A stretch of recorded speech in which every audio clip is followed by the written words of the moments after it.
All right. Today is almost the last week of the first half of the liturgical calendar called the Lord's Time. It ends next week with Pentecost. Can you believe Pentecost is here next week? I can't believe it. But that is the final piece. It started back in last Sunday of November with Advent. We started preparing for that arrival of Christ. Then we had Christmastide and Epiphany, and then we had Lent, and then we had Holy Week, and then we had Eastertide. We're in the middle of Eastertide. That ends with Pentecost next week. Today is actually a more special day, not just a week of Easter in that 7-week Easter calendar we've been in, but today is actually called Ascension Sunday. And it's something that we do every year where we read one of the Gospels accounts of Jesus ascending back to the Father. And that is a specific piece in the entire Gospel story that is often overlooked, really. We don't really look at that one. We don't know what to do with that one mostly. I didn't hear about it much when I was growing up as a kid. It was really like the entire framework I had growing up was like, this is the one thing that either like keeps you out of hell or makes you go to heaven. And all this is really about. The ascension, I don't know what to do with that because it doesn't fit into that narrow little paradigm.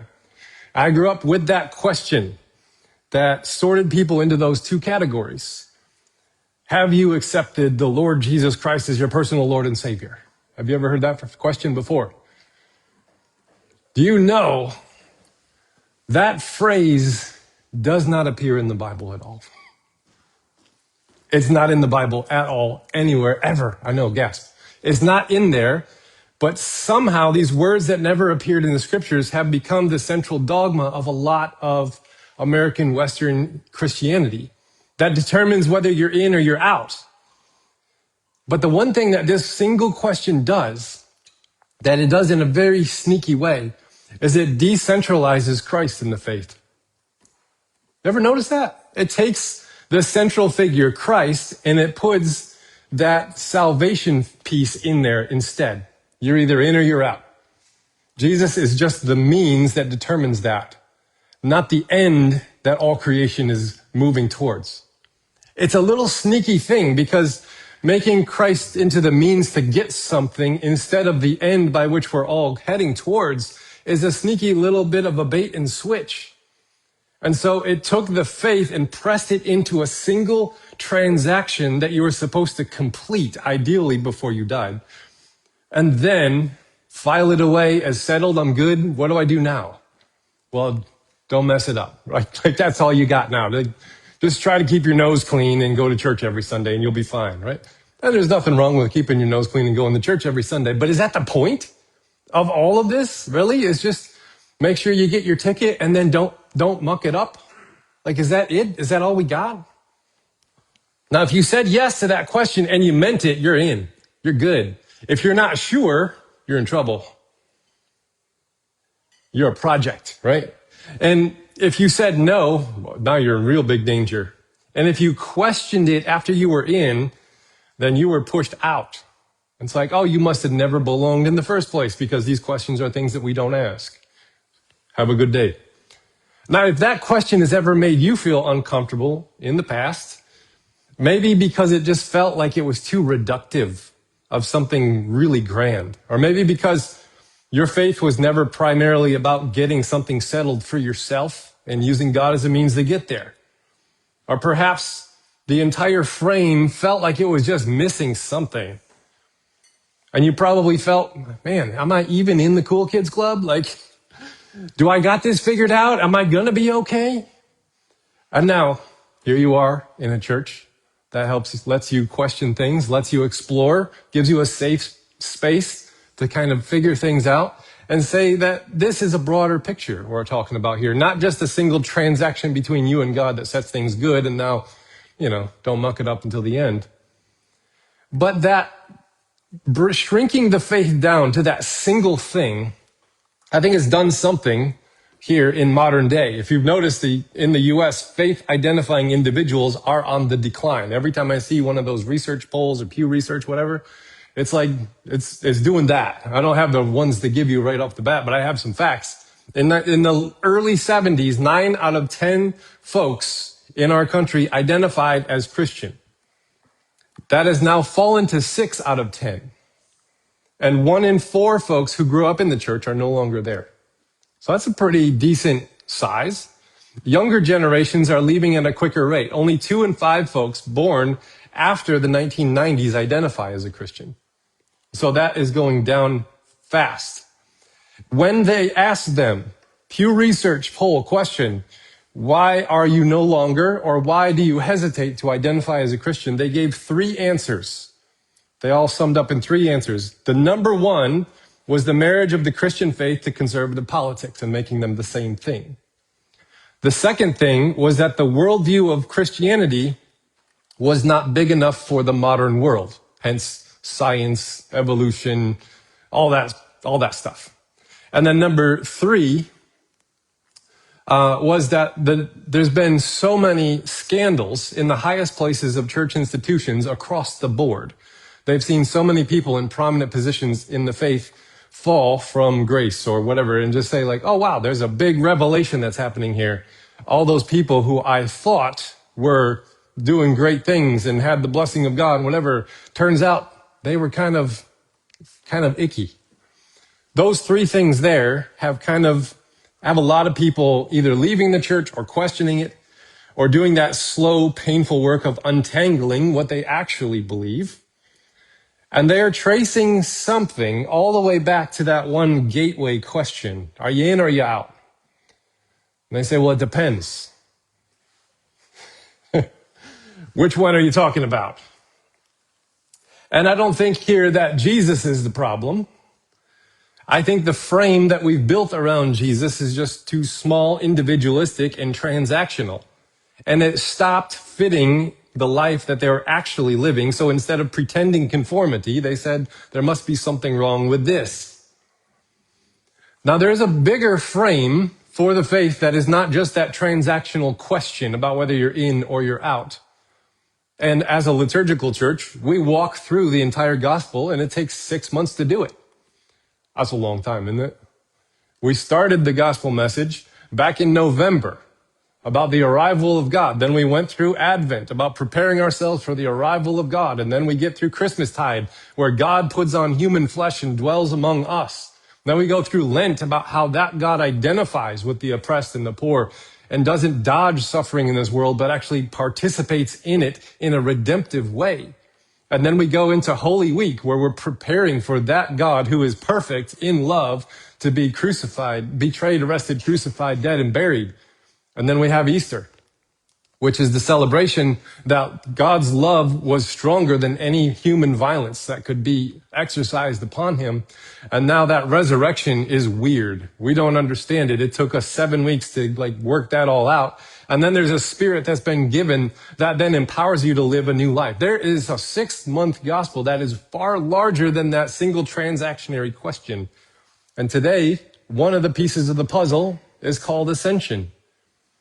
And on Ascension Sunday of all days, the message is this: the frame that cut out so much of your human experience and said that doesn't fit inside of the faith box was not the faith. It was just the frame that we built over a historical time, evolution of social things in the faith and culture and whatever society, built that frame, and then we dressed it up as orthodoxy and said that's the thing. When really it's been broader and deeper and wider the whole time. The faith, when you strip away that individualistic frame, is something far more human, something far more livable than a question you answer once and then you move on from and try not to mess it up. It's actually a pattern of living that you adopt in your life.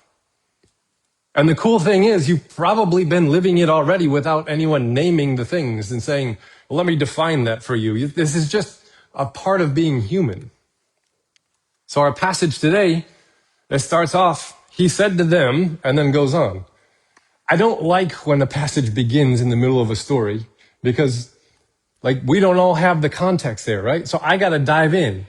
We're dropped right into the middle of what might be the most disorienting day of these people's lives. It's Resurrection Sunday. This is an Easter Sunday passage. Jesus was dead on Friday. The disciples spent Saturday hiding, waiting for the officials to come and arrest them and crucify them too. They didn't. They're hiding from everyone. And that was Passover was there, a big, huge feast. Everyone had filled all of Jerusalem. And there was a big hubbub to do kind of a thing. Almost a riot broke out. And so they're just waiting for everything to die down. And now it's Sunday morning, the day after the big Sabbath day. Before dawn, a group of women headed to the tomb to finish the burial properly because they couldn't do it on the Sabbath day. But when they got there, the stone was rolled away. The body's gone. An angel tells them Jesus isn't there, but he's risen. They don't know what that means. They run back and report it to the disciples. They think they're all nuts. They're like, you ladies, what are you talking about? And then Jesus suddenly appears to two disciples who are walking away from Jerusalem on the road to Emmaus. They walk together for hours. They don't recognize him for like 7 hours as they walk. Jesus explains the entire scriptures to them. They get to their house. They invite him in for dinner. He serves them bread. Then they realize it's Jesus. And they're like, oh my gosh, their eyes are open. They recognize him. He vanishes. They run back to Jerusalem to tell the others. And as they're telling him, our passage picks up here. And he just appears to them in this room. He eats some fish to prove he's not a hallucination or a ghost. And then this passage happens. So this is not a calm, orderly, theological sermon, seminar kind of a thing. Like this is controlled chaos and bewilderment.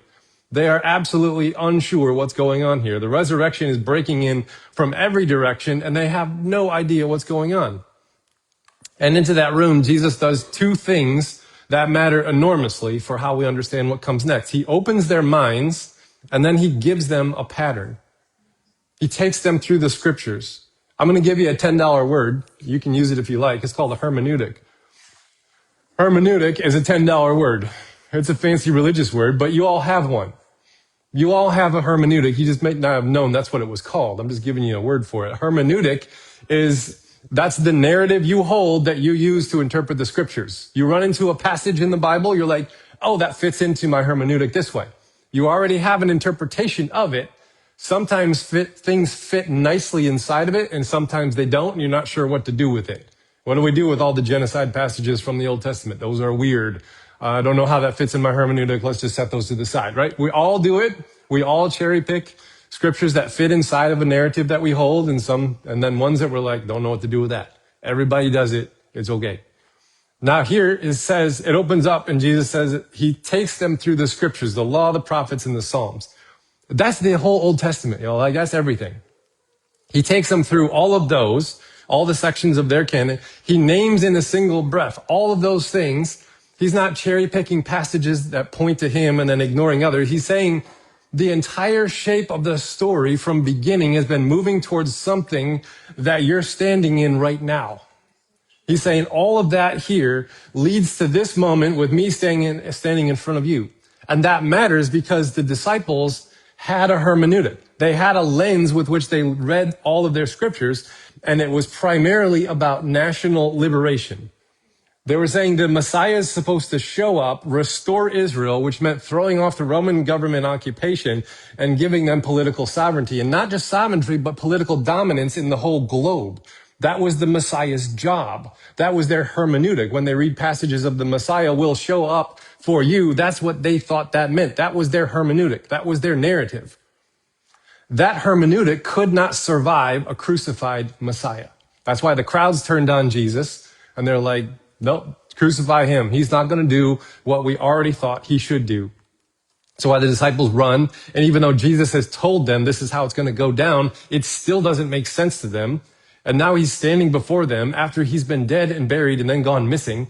And it still is not making sense to them. So Jesus takes them back through the whole library of their whole Old Testament scriptures and shows them not hidden codes and not secret passages that the scholars have missed.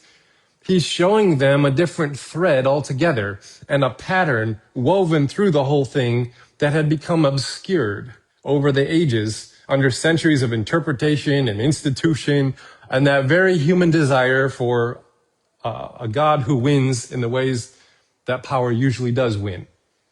All of those things have kind of given them the hermeneutic they have, and all of those things exist in our hermeneutics too. And Jesus shows up and says something entirely different. It says he opens up the scriptures to them. Now, the three sections, the Torah, if you read it carefully, it's liberation legislation. Two big words. They were a slave people under Egypt.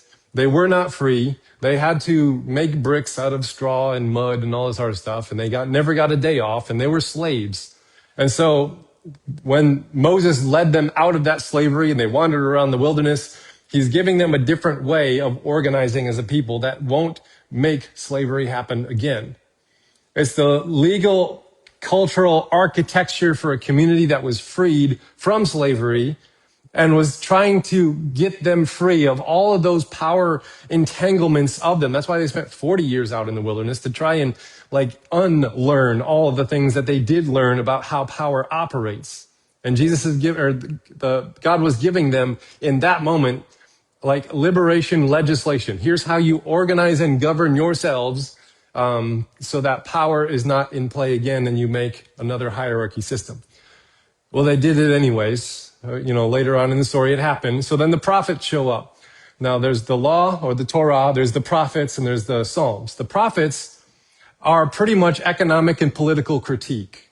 They're showing up and saying, you did it. You became the thing that you weren't supposed to become. And now you have all this military and courts and establishment and elites, and it's crushing poor people underneath you, and it's not cool. That's pretty much all the prophets right there. And then the Psalms, many of them are actually refugee poetry. A lot of the Psalms are refugee poetry because it was written after Babylon came in, crushed them, put them under their rule instead, and turned them into an exile people, carried a lot of them off, sent a lot of them back into slavery, killed a lot of them. And that Babylonian exile was the biggest trauma of the Old Testament in their whole history. And they wrote poems about it, wrote songs about it, they sang about it, and a lot of those are in the Psalms. It's refugee poetry. And they're learning how to maintain their identity and their faith without being tied to a physical home and temple.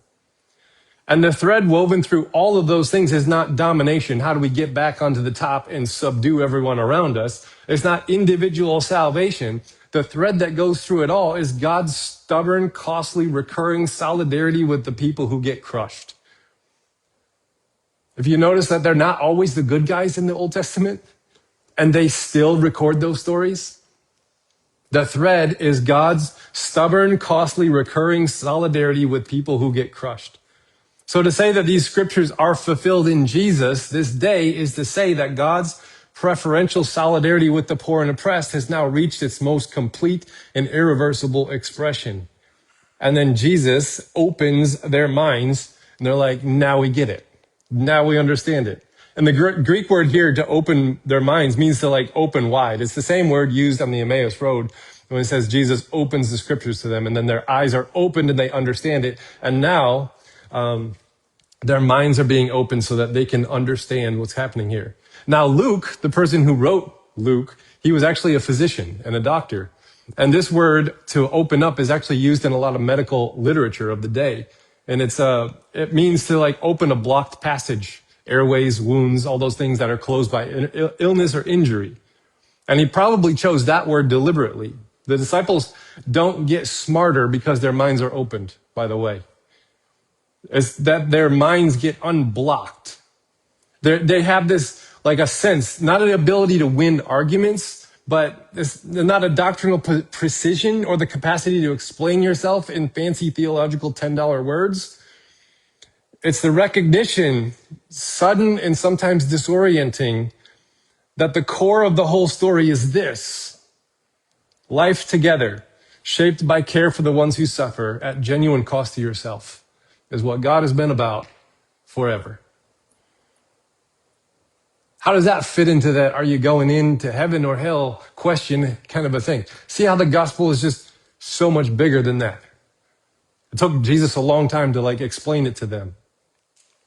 And this is what it means. It's a community life shaped by the cross and the heart of the one who hung on it. The scriptures are not a museum of ancient religion. They're a witness to a God who's always doing something new.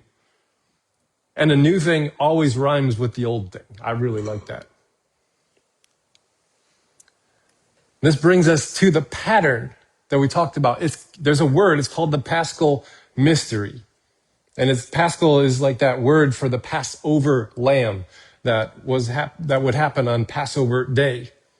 And I think this piece here is a piece that the Western Church lost in a significant way.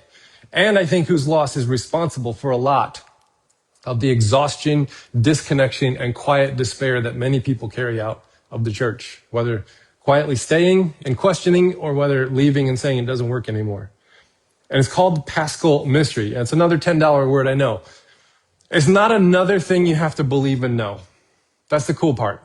It's not another thing you got to try and fit inside of your head and a definition you got to memorize. It's actually a simple pattern of living that you can put your faith in, and you're probably already doing it.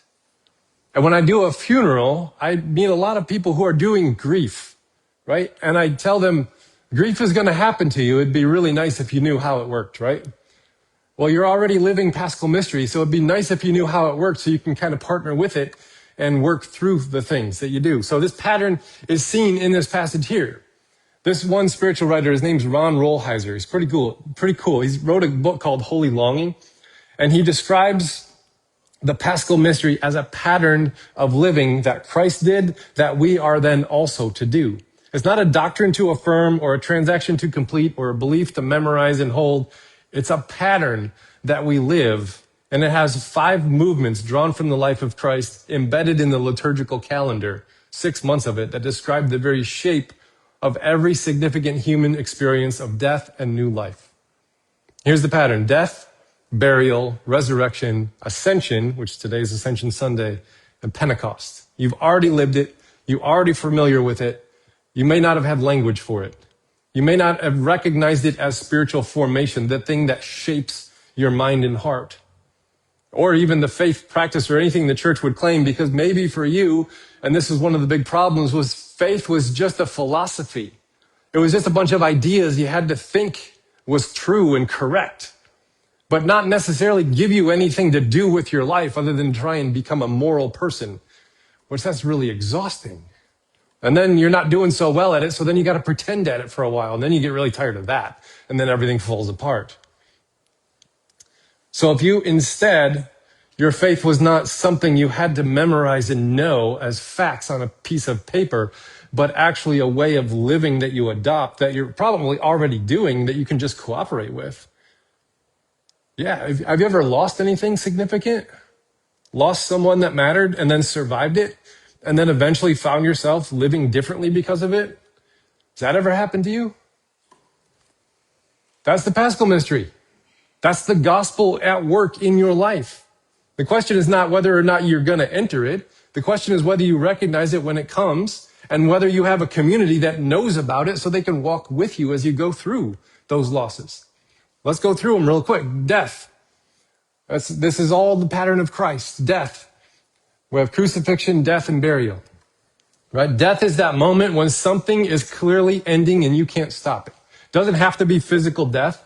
Maybe it was just your position has become in jeopardy, or you lost a job, or you received a diagnosis and you don't know its extent. But there is a moment in your life when how you knew things to be suddenly ended. That relationship stops, or something has changed significantly and it involves a loss. That is a death of some kind. Now, we all are going to die one day, physical deaths, but we all have little deaths along the way because our lives are going to be shifting and changing, and we'll experience loss as we go. And then burial is distinct from death. When Christ died, they put him in the tomb. He was dead and buried and stayed in that tomb until Sunday morning. Death is the event, but then burial is the acknowledgement that this was real, right? Maybe not just an acknowledgement, but a realization. It's like not just being told you're going to lose your job, but now you're holding the pink slip. You're like, now what? Oh my gosh, right? Or you don't just have a diagnosis, but now you hear stage 4, 6 months. You're like, oh, wow. And all of a sudden, you're not just having to wrestle with something, but you have to then own it. It's yours. You can't deny it anymore. Here it is. I think that's the movement that the church most consistently skips, because we rush from Good Friday to Easter Sunday to be all happy again.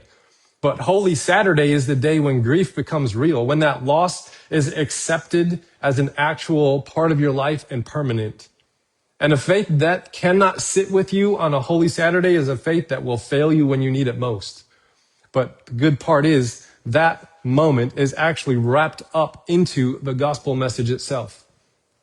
Then we have resurrection, ascension, and Pentecost, the other side. Resurrection is not where God fixes everything and restores it to how it was before. It's a new thing that you're not used to yet, right? You lost your job, you got the pink slip, and now you've got a new job. And you're just not sure if you can do it. You got that nervousness, the butterflies in the stomach. You made it through treatment. All right, you're exhausted. Your numbers are better than most, but it doesn't really feel right normal. And you have a new life on the other side of it. You came home from a retreat. You're like, man, I learned a lot. Everything is just rearranged inside of my head. I don't know how it all fits into this old life that I've been living. Resurrection is confusing. In all the passages in the Gospels where resurrection happened, it's confusing. That's their thing. They weren't like joyous and saying, yay, Jesus isn't dead anymore. They're like, what the heck is going on? Resurrection is not the celebration. Resurrection is, what is this, right? Your brain is still running the old software of the old life. The new thing is here and it's real, but you don't know how to live in it yet. And that's not a failure of your faith. This is exactly what the disciples experienced all day on Easter Sunday. All the stories coming in. Now the temptation, natural and understandable, is just cling to that thing, the new thing, the way that you clung to the old thing. And Jesus won't allow it. And ascension, that time where Jesus lifts back up to the Father, is the invitation to release the new thing, to stop trying to manage it with your old energies. It's a time of readjustment before the new energies arrive. That ascension is, I don't know how this works. I'm just going to have an open... There's a passage in John, it's confusing, where Mary Magdalene sees Jesus. She wants to hug him. And she's just like, I'm going to give you the big bear hug. And he's like, don't touch me. I haven't ascended. That there is the spirituality of Ascension Sunday. Don't cling to this new thing because you still got your old mind and your old energies. Let it settle. Let it figure itself out. And then you're going to get into a new groove. Because when the old thing dies, your entire orbit shifts and everything changes. And then it takes a while for you to restable around a new orbit, around a new thing. And you have to get used to it for a while.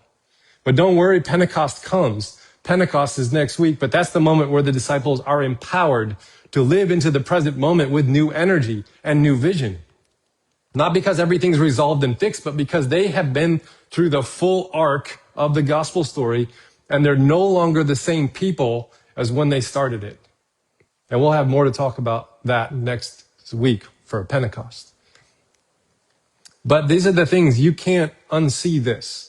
When you see that the gospel is so much bigger than that individual transaction, but it's a way of living our lives that deals with the losses that you'll have and the new things that will come your way and gives you a spiritual practice to then adopt and move and live in new ways. It doesn't prevent the loss. It actually walks you through it to establish new life on the other side of the losses that will come your way. And if that question, have you accepted Jesus as your personal Lord and Savior, ever made you feel like an outsider, I want to say you are not broken, you're not behind, you're not insufficiently spiritual. You may have just been living the Paschal mystery without anyone ever telling you what it was and giving you a name for it. You may have just been pulled to the heart of the faith, doing the actual hard recurring work of dying and being buried and finding new life and releasing that event and receiving new energies. You may have just been pulled to the heart of the faith and you thought you were kicked out, but really you were just brought closer in.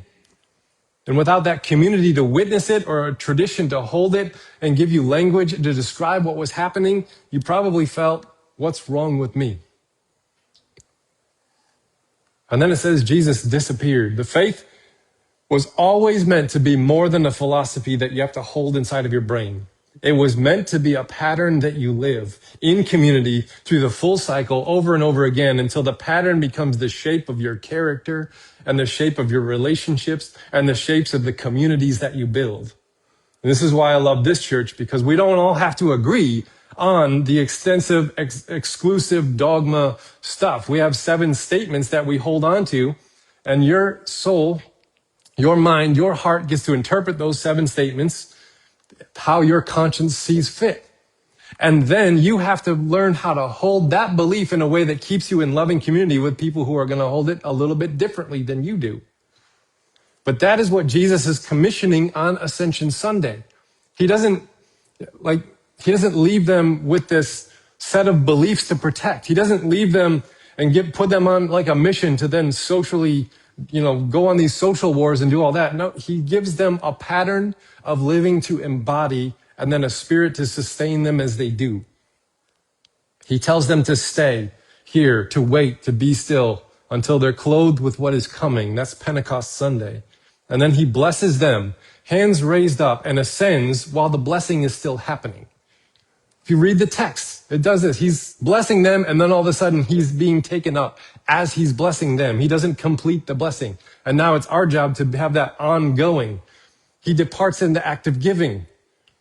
And the last thing they see is his open hands of blessing over them. So you're not sent in the world to win arguments about Christianity. You're sent to live this pattern so fully in community that the people around you can see what resurrection looks like in actual human flesh.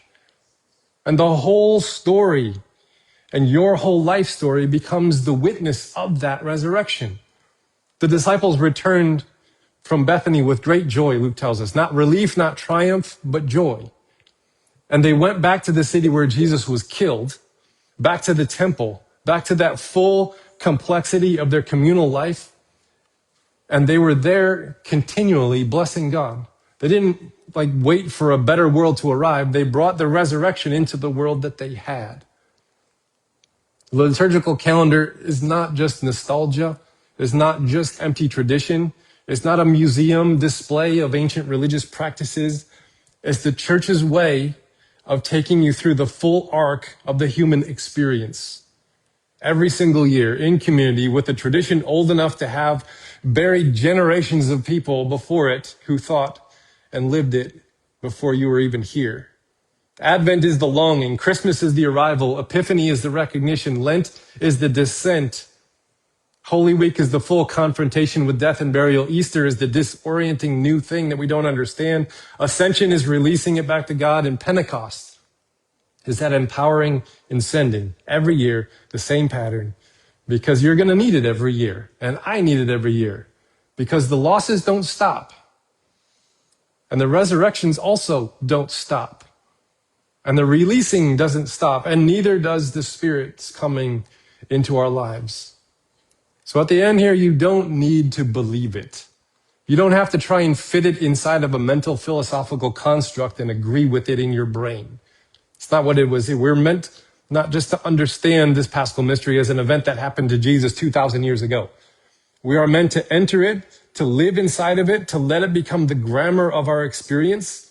And the death and resurrection of Jesus is not primarily a transaction completed on your behalf. It's an invitation, a way of being human that goes all the way through the hardest things and comes out the other side very changed. Not unscathed, though, but still alive, but never alone. And we have a psalm as our benediction today, Psalm 68, retold by Malcolm Guite. That's a part of the liturgical calendar. Let me read it to you. And Eden's rivers here on earth flowing, invisibly they rise within our hearts, springs in the wilderness to keep us going, balm on our bruises, healing of our hurts. We lie almost the broken shards, and yet we lie amongst the broken shards, and yet you have not left us comfortless. Our hearts are stirred to life, and over us you set your spirit like a dove with silver wings and golden feathers. All her stirrings let in the light of heaven. When she sings, our spirits lift and blossom in her song and praise the mighty God who made all things. Grace of the graceful, true strength of the strong, the captor of captivity. His day is coming and the time will not be long. Psalm 68, retold by Malcolm Guite. Amen.